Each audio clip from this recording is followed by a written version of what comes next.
Innovation et créativité, à savoir, lors de la réalisation de nouveaux objets, nous faisons preuve d'innovation et créativité. Innover, c'est mettre en place dans un objet quelque chose de nouveau et qui fonctionne pour un client qui est prêt à l'acheter. Créer, c'est produire un objet sans forcément tenir compte de son utilité. Lorsque Vassili Kandinsky a créé son tableau jaune, rouge, bleu en 1925, c'était de la création pure, sans réponse à un besoin identifié. Inventer, c'est fabriquer un nouvel objet sans forcément se soucier de sa pertinence. L'inventeur de ce vélo n'a pas réfléchi à la pertinence de son invention, cela fonctionne et est nouveau, mais n'intéresse personne.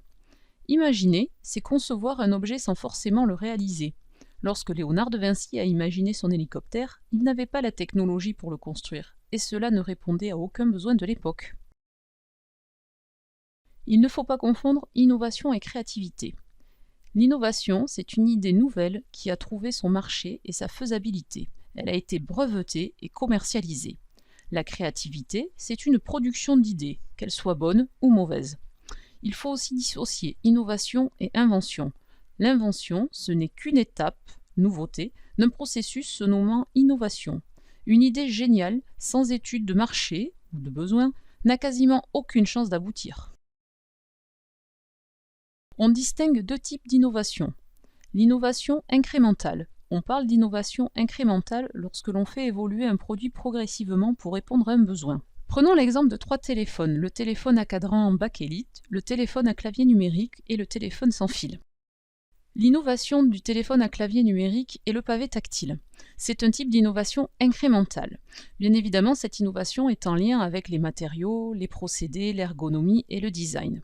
Si on prend le cas du téléphone sans fil, le nom de l'innovation est la transmission par onde hertzienne. C'est aussi un type d'innovation incrémentale. Nous retrouvons les innovations en lien avec les procédés, l'ergonomie et le design. On distingue un deuxième type d'innovation, l'innovation de rupture.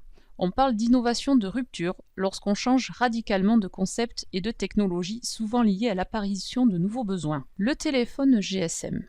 Le nom de l'innovation de ce téléphone est l'introduction de la norme GSM, de la carte SIM, mais aussi de l'envoi des SMS. On est vraiment dans une innovation de rupture.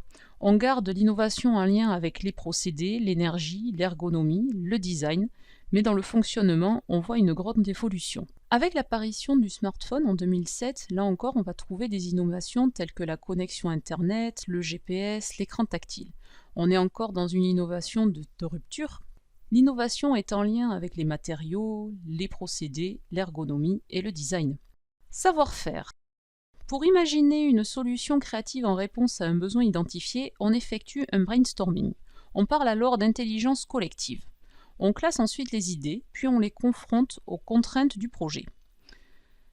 Les règles du brainstorming, ou tempête de cerveau en français. La critique des idées émises est interdite. Toutes les idées sont notées par le même rapporteur, même celles qui peuvent apparaître comme farfelues.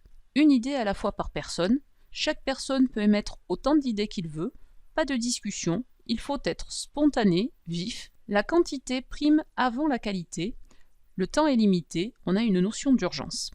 La collecte d'idées peut se faire au tableau ou sur un logiciel de carte mentale. Pour faire preuve de créativité et créer de l'innovation, on peut utiliser différentes techniques créatives. L'analogie. Cette technique consiste à associer des formes d'objets qui n'ont pas de rapport. Exemple 1. L'invention du monospace est née dans les années 1980. Le designer de l'époque a osé mélanger la forme de la nature, l'œuf, avec la forme d'une voiture. Exemple 2. En 2015, 2 architectes suisses ont réalisé le stade bordelais Matmut Atlantique. Il se singularise par la présence de 1000 poteaux blancs s'inspirant de la forêt landaise. Une deuxième technique créative consiste à remplacer le « ou » par le « et ». Quand vous entendez dans votre raisonnement « ou », remplacez-le par « et ». Et le « et » est créatif, il permet de récupérer le plus d'idées possible, puis d'en sélectionner une ou deux bonnes. Par exemple, le patron de Sony avait dit en 1976 « Je veux jouer au golf et écouter de la musique ». Le Walkman est né de cette demande impossible.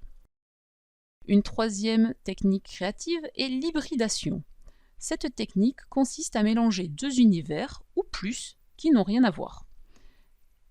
D'un smartphone, c'est l'hybridation d'un appareil photo, d'un téléphone, mais également d'un caméscope, d'un GPS, etc. Synthèse. On peut parler d'innovation seulement si les trois conditions ci-contre sont réunies, la nouveauté, la pertinence et la fiabilité. Innover, c'est mettre quelque chose de nouveau et qui fonctionne dans un objet, dans un service, sur le marché, pour un client qui est prêt à l'acheter.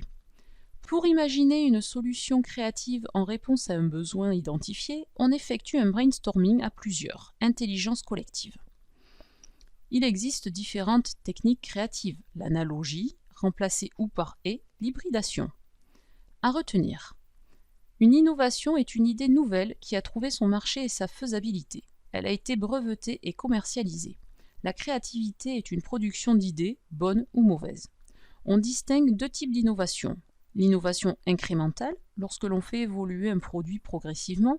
L'innovation de rupture, lorsqu'on change radicalement de concept et de technologie, souvent liée à l'apparition de nouveaux besoins.